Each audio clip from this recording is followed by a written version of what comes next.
Hello ನಮಸ್ಕಾರ. ಮತ್ತೊಂದು ವಿಡಿಯೋಗೆ ತಮಗೆಲ್ಲರಿಗೂ ಸ್ವಾಗತ. ಫ್ರೆಂಡ್ಸ್, ನಿಮಗೆಲ್ಲ ಒಂದು ಬ್ಯಾಡ್ ನ್ಯೂಸ್ ಇದೆ, ಒಂದು ಸ್ಯಾಡ್ ನ್ಯೂಸ್. ಏನಂತ ಹೇಳಿದರೆ, ನಮ್ಮ ಝೋರಾ ಏನಿದ್ದಾಳೆ ಇವಳನ್ನ ಬಂದು ನಾನು ಕೊಟ್ಬಿಡ್ತಾ ಇದ್ದೀನಿ ಒಬ್ಬರಿಗೆ. ಸೊ ಏನಕ್ಕೆ ಅಂತ ಹೇಳಿದರೆ, ಮನೇಲಿ ಸ್ವಲ್ಪ ಪ್ರಾಬ್ಲಮ್ ಆಗಿದೆ. ಹಾಗಾಗಿ ಕೆಲವೊಂದು ಡಾಗ್ಸ್ಗಳನ್ನ ನೋಡ್ಕೊಳ್ಳೋಕ್ಕಾಗ್ತಿಲ್ಲ.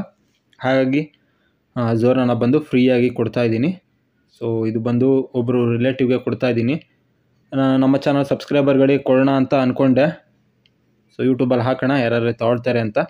ಬಟ್ ಏನಂತ ಹೇಳಿದ್ರೆ, ಕೆಲವೊಬ್ಬರು ನಾಯಿಗಳನ್ನ ಈ ರೀತಿ ಫ್ರೀಯಾಗಿ ತೊಗೊಂಡೋಗ್ಬಿಟ್ಟು ಅದನ್ನು ದುಡ್ಡಿಗೆ ಮಾರ್ಕೊಳ್ಳೋವಂಥವ್ರು ಕೂಡ ಇದ್ದಾರೆ. ಸೊ ಆ ರೀತಿ ಮಾಡೋದು ನಮ್ಗೆ ಇಷ್ಟ ಇಲ್ಲ. ಸೊ ಒಳ್ಳೆ ಹೋಮಿಗೆ ಹೋಗ್ಬೇಕು ಅಂತ ಹೇಳಿ ಸೊ ಅವ್ರಿಗೆ ಕೊಡ್ತಾ ಇದ್ದೀನಿ. ಅವರು ಬಂದು ತುಂಬ ಚೆನ್ನಾಗಿ ನೋಡ್ಕೋತಾರೆ, ಚೆನ್ನಾಗಿ ನಾನ್ ವೆಜ್ ಎಲ್ಲ ಹಾಕಿ ತುಂಬ ಚೆನ್ನಾಗಿ ನೋಡ್ಕೋತಾರೆ. ಹಾಗಾಗಿ ಅವರಿಗೆ ಕೊಡ್ತಾ ಇದ್ದೀನಿ, ಫ್ರೀಯಾಗಿ ಕೊಡ್ತಾ ಇರೋದು, ಯಾವುದೇ ರೀತಿ ಕಾಸಿಗೆ ಮಾರ್ತಾ ಇಲ್ಲ. ಸೊ ನಾಯಿನ ಚೆನ್ನಾಗಿ ನೋಡ್ಕೊಂಡ್ರೆ ಸಾಕಪ್ಪ ಅನ್ನೋ ಉದ್ದೇಶಕ್ಕೆ ಕೊಡ್ತಾ ಇರೋದು. ಯಾಕಂತ ಹೇಳಿದ್ರೆ, ಚಿಕ್ಕದರಿಂದ ತುಂಬ ಚೆನ್ನಾಗಿ ಸಾಕಿದ್ದೀನಿ. ನಾನಂತೂ ಪ್ರತಿದಿನ ನಾನ್ ವೆಜ್ಜೇ ಕೊಟ್ಟಿರೋದು. ಸೊ ವೆಜ್ಜು ಮಧ್ಯದಲ್ಲಿ ಯಾವಾಗಲಾದ್ರು ಮೊಸರನ್ನ ಆ ರೀತಿ ಕೊಟ್ಟಿದ್ದೀನಿ ಅಷ್ಟೇ. ಸೊ ಬೆಳಿಗ್ಗೆ ಡಾಗ್ ಫುಡ್ಡು, ಹಾಗೆ ಸಂಜೆ ಚಿಕನ್ ರೈಸ್ ಇದ್ದೇ ಇರುತ್ತೆ. ಸೊ ಹಾಗಾಗಿ ಗೊತ್ತಿರೋರು ಕೊಡ್ತಾ ಇದ್ದೀನಿ. ಅವರು ಕೂಡ ಅದೇ ಡೇಟ್ನ ಮೇಂಟೈನ್ ಮಾಡ್ಕೋತಾರೆ, ಹಾಗಾಗಿ ಕೊಡ್ತಾ ಇದ್ದೀನಿ. ಏನು ಪ್ರಾಬ್ಲಮ್ ಆಗಿದೆ ಅದನ್ನೆಲ್ಲ ಮುಂದಿನ ವಿಡಿಯೋಗಳಲ್ಲಿ ನಾನು ನಿಮಗೆ ತಿಳಿಸ್ತಾ ಹೋಗ್ತೀನಿ. ಇವತ್ತು ಬಂದಿದ್ದರು ಡಾಗ್ನ ತೊಗೊಂಡು ಹೋಗೋಕ್ಕೆ. ಸೊ ತೊಗೊಂಡು ಹೋಗ್ತಾ ಇದ್ದಾರೆ. ಕೊಡೋದಕ್ಕೆ ತುಂಬ ಬೇಜಾರಾಗ್ತಿದೆ. ಯಾಕೆ ಅಂತ ಹೇಳಿದ್ರೆ, ಚಿಕ್ಕ ಮರಿಯಿಂದ ಸಾಕಿರೋದು. ಸೊ ಈಗ ಒಂದು 2.5 ವರ್ಷ ಇವಳಿಗೆ. ಸೊ ಒಂದು ಸಲ ಕೂಡ ನಮ್ಮ ಕೈಲಿ ಮರಿ ಮಾಡ್ಸೋದಕ್ಕಾಗಲೇ ಇಲ್ಲ. ಲಾಸ್ಟ್ ಟೈಮ್ ಒಂದು ಸಲ ಹಿಟಿಗೆ ಬಂದಳು, ಅದು ಮರಿ ಮಾಡ್ಸೋಕ್ಕಾಗಲಿಲ್ಲ ಆ ಟೈಮಲ್ಲಿ. ಸೊ ಇವರು ತೊಗೊಂಡೋಗಿ ಮರಿ ಮಾಡಿಸ್ತಾರೆ ಅನ್ನೋ ಗೊತ್ತಿಲ್ಲ. ಬಟ್ ಚೆನ್ನಾಗಿ ನೋಡ್ಕೊಳ್ಳಿ ಅಂತ ಹೇಳಿದ್ವಿ.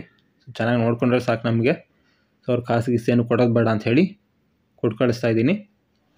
ಇದು ಬಂದು ನಮ್ಮ ಝೋರಾ ಲಾಸ್ಟ್ ವಿಡಿಯೋ ಆಗಿರುತ್ತೆ. ಸೊ ತುಂಬ ಜನ ಕಮೆಂಟ್ ಮಾಡೋಕ್ಕೆ ಶುರು ಮಾಡ್ತಾರೆ. ಸೊ ಹಾಗಾಗಿ ಅಪ್ಡೇಟ್ನ ಕೊಡ್ತಾ ಇದ್ದೀನಿ. ಇನ್ನು ಝೋರಾ ವಿಡಿಯೋ ನಮ್ಮ ಚಾನಲಲ್ಲಿ ಬರೋದಿಲ್ಲ, ಲಾಸ್ಟ್ ವಿಡಿಯೋ ಇದು. ಸೊ ಇನ್ನು ಮುಂದೆ ಕಮೆಂಟ್ ಮಾಡಬೇಡಿ ಝೋರಾ ವಿಡಿಯೋಗೋಸ್ಕರ. ಸೊ ಲಾಸ್ಟ್ ಟೈಮ್ ಕೊಡೋದಕ್ಕೆ ಬೇಜಾರಾಗ್ತಿದೆ, ನೋಡ್ತಾ ಇರ್ಬೋದು. ಅವಳು ಖುಷಿಯಾಗಿ ಹೋಗ್ತಿದ್ದಾಳೆ, ಬಟ್ ಗೊತ್ತಿಲ್ಲ ಅವಳಿಗೆ ಇನ್ನು ಬೇರೆ ಮನೆಗೆ ಹೋಗ್ತಿದ್ದೀನಿ ಅಂತ ಹೇಳಿ. ಲ್ಯಾಬ್ ಆಗಿರೋದ್ರಿಂದ ಎಲ್ಲ ಮನೆಗೂ ಬೇಗನೆ ಅಡ್ಜಸ್ಟ್ ಆಗಿಬಿಡುತ್ತೆ. ಓಕೆ, ಇದು ಇವತ್ತಿನ ವಿಡಿಯೋ. ಸೊ ಇದು ನಮ್ಮ ಝೋರಾ ಬಗ್ಗೆ ಲಾಸ್ಟ್ ವಿಡಿಯೋ ಆಗಿರುತ್ತೆ. ಇದುವರೆಗೂ ಯಾರು ನಮ್ಮ ಚಾನಲ್ಗೆ ಸಬ್ಸ್ಕ್ರೈಬ್ ಆಗಿಲ್ಲ ಅಂಥವ್ರು ಈ ಕೂಡ ಸಬ್ಸ್ಕ್ರೈಬ್ ಆಗಿ ಅಂತ ಹೇಳ್ತಾ ಇವತ್ತಿನ ವಿಡಿಯೋನ ಎಂಡ್ ಮಾಡ್ತಾ ಇದ್ದೀನಿ. ಮುಂದಿನ ವಿಡಿಯೋದಲ್ಲಿ ಭೇಟಿ ಆಗೋಣ.